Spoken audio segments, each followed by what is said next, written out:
Kezka batetik abiatzen gara gu, ez?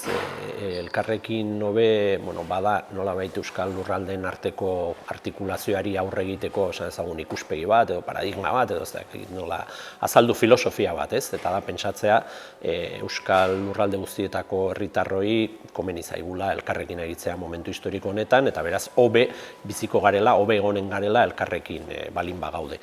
Eta bai, horri planteamendu horrek erantzuten dio kezka bati, eta da gaur egun muga fisikoa garai batean batez ere Bidasoa eta Pirineotan, hau da Frantziar eta Espainiar estatuen artekoa formalki desagertu bazen ere, ez da guztiz desagertu, eta maila batean normalizatu da, ez? Muga azken finean eraikuntza inposizio historiko bada, mugak ez dira naturalak, mugak pertsonek egiten dituzten gauzak dira, eraikuntza historikoa dira, eta gureak ere halakoak dira.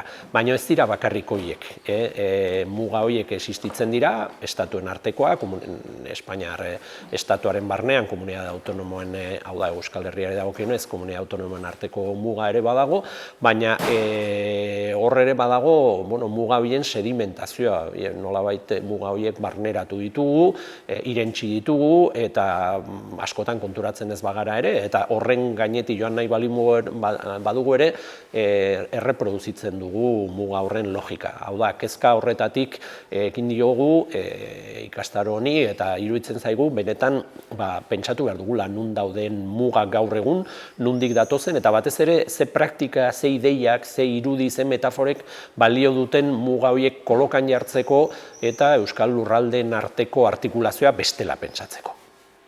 Behar bada horregatik abiatu gara ere Telesforo Monzonen pitxera utziaren metaforatik, eta maila batean baliogarritzat hartuta ere kolokan jarri dugu, ezta? Hori garai batean ezarritako edo agertutako metafora da, garai hartan Franco hil ondotik espektatiba bat piztu zen Hego Euskal Herrian lau lurraldeen arteko artikulazio baten inguruan, baina hura zapuztu zen, eta metafora horrek adierazten duena da zapuzketa horren kontrako jarrera, ezta? Nolabait espektatiba galduaren inguruko metafora da, eta erantzuten zion momentuko testu inguruari, ez? Orain beste gora batean gaude, eta behar ditugu beste metafora batzuk, eta metafora haietan eta diskursoetan ez da ukatu behar eta erreparatu behar zaio nundik etorri diren mugak. Azken finean ulertu behar ditugulako diren moduan, ez da? Eraikuntza inposizio bezala eta ez zerbait natural gisa, ez da?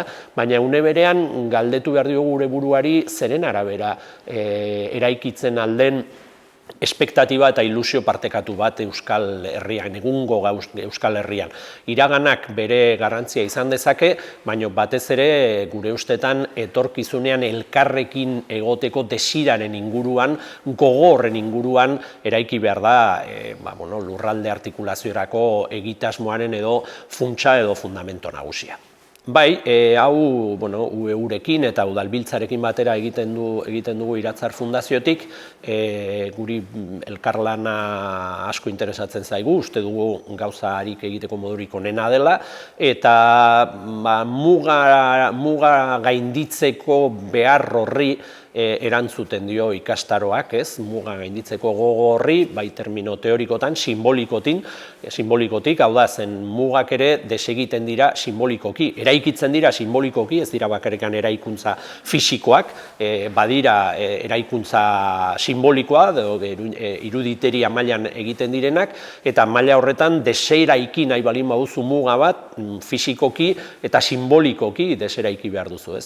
Termino horretan horregatik mintegia egin dugu, eta mintegian badaude nolabait bi ikuspegi edo alde batetik elaborazio eta gogoeta teorikoa, baina bestetik aztertu nahi ditugu muga gainditzeko esperimentuak.